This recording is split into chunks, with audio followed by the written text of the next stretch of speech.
యెహోవా యందు దీనులకు కలుగు సంతోషము అధికమగును. ఆమేన్. ప్రభువునందు ప్రియ సహోదరి సహోదరులారా, యేసుక్రీస్తు నామములో మీకు శుభాలు తెలియజేస్తున్నాను. ప్రతిరోజు దేవుని వాగ్దానముల చేత మీరు ఆదరించబడుతూ ధైర్యపరచబడుతున్నారని మిమ్ములను బట్టి నా దేవునికి కృతజ్ఞతలు తెలియజేస్తున్నాను. ఈ పరిచర్యను ప్రేమిస్తూ ప్రోత్సహిస్తూ ఇతరులకు అందిస్తున్న మీ అందరికీ నా హృదయపూర్వకమైన వందనాలు తెలియజేస్తున్నాను. దేవుడు మిమ్ములను దీవించునుగాక. ఆమేన్.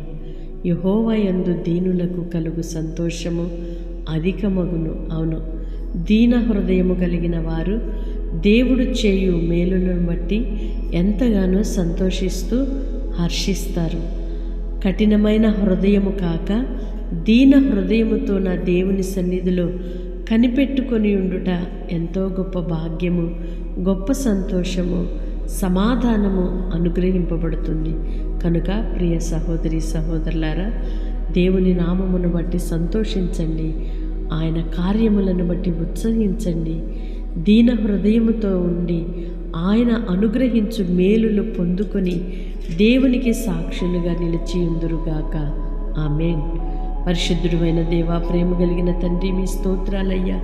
ఇంతవరకు మీ కృపలో మమ్మలను భద్రపరిచి మరొక నూతన దినాన్ని మా జీవితంలో ఇచ్చారయ్యా. మీ స్తోత్రాలు చెల్లిస్తున్నాము.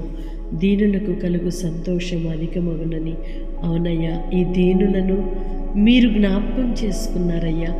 ఈ దీన హృదయాలను మీరు సంతోషింపచేస్తున్నారయ్యా. మీ స్తోత్రాలు చెల్లిస్తున్నాం. ఈ దిన దీవెనల చేత మీరు నింపి నడిపించి సంతోష సమాధానములతో ఉత్సాహముతో మీరు నింపి నడిపించుమని యేసయ్య నామములో ప్రార్థిస్తున్నాను తండ్రి. ఆమేన్. దేవుని కృప మీకు తోడయుండునుగాక. ఆమేన్.